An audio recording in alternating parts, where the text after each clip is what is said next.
Bolivia es un país de contrastes, de una riqueza natural asombrosa y una historia de lucha inalcanzable. Pero bajo la superficie de nuestras instituciones corre una corriente silenciosa que ha determinado el destino de millones. No es un accidente, ni un error de cálculo. Es una estructura. Hoy vamos a explorar lo que Luis Carlos Paravicini define en su obra como una historia infinita. Vamos a desglosar los mecanismos de la corrupción en Bolivia, no como casos aislados, sino como el motor que ha movido el poder en nuestro país durante décadas. Para entender cómo llegamos aquí, hay que entender que la corrupción no es solo alguien robando un fajo de billetes, es un sistema de engranajes. Históricamente, el Estado boliviano ha sido visto como un botín, un premio que se gana en las urnas o en los cuarteles, para repartirlo entre los aliados. Esta herencia nos dice que el poder no se ejerce para servir, sino para ocupar. Y cuando la ocupación es la meta, la transparencia es el enemigo. A lo largo de nuestra historia, este sistema se ha alimentado de tres fuentes principales. Primero, la sombra del narcotráfico.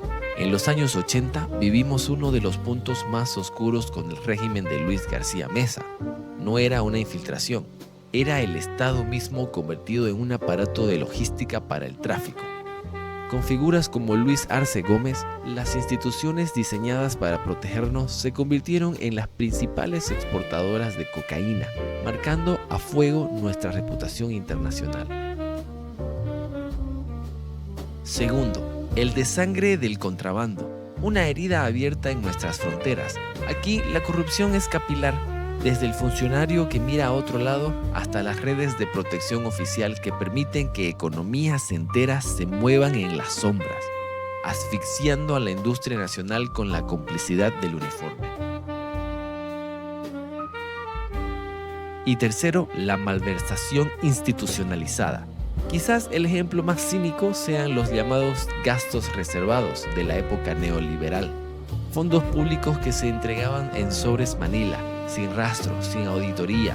Mientras se hablaba de austeridad en los discursos, en las oficinas se repartían sobresueldos y favores políticos con dinero que debía ir a hospitales y escuelas.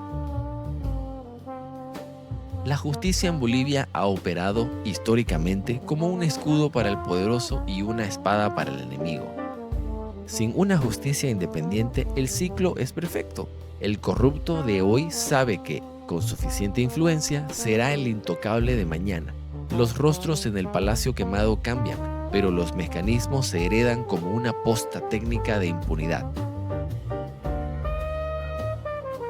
Con la llegada del nuevo milenio y el proceso de cambio, los mecanismos se sofisticaron. Ya no se trataba solo de gastos reservados, sino de la gestión directa de recursos a través de fondos que debían beneficiar a los más vulnerables, pero que terminaron alimentando una nueva casta de poder. El caso Fondo Indígena, el saqueo a los más pobres. Este es quizás el ejemplo más doloroso de la gestión de Evo Morales, porque el dinero estaba destinado a proyectos productivos para comunidades indígenas. Se transfería dinero directamente a cuentas personales de dirigentes sindicales y sociales afines al gobierno, sin fiscalización previa.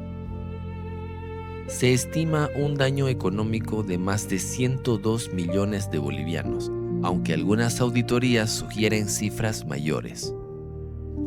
Existieron cientos de proyectos fantasma, proyectos que en los papeles figuraban como criaderos de peces o puentes construidos, pero cuando los investigadores llegaban al lugar solo encontraban monte. El dinero se había esfumado en campañas políticas o lujos personales. El caso CAMC y el tráfico de influencias. Aquí vemos cómo el poder político se usó para favorecer a empresas extranjeras a cambio de beneficios personales.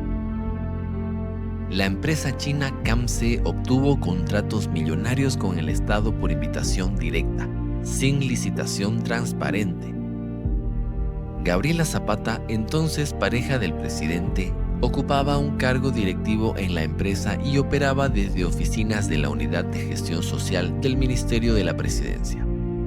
Se firmaron contratos por más de 500 millones de dólares. Este caso mostró cómo las instituciones del Estado se usaron como oficinas de negocios privados para el círculo cercano al poder. La corrupción en Bolivia no tiene ideología, tiene dueños que cambian de turno pero mantienen las mismas mañas. Por eso, cuando escuches a un político hablar de pueblo o de libertad, mírale primero las manos, no la boca. Entender estos mecanismos es el primer paso para dejar de ser espectadores de nuestro propio saqueo. La memoria histórica no es solo para recordar el pasado, es para no dejarnos engañar en el futuro. ¿Y vos? ¿Crees que somos capaces de romper esta historia infinita?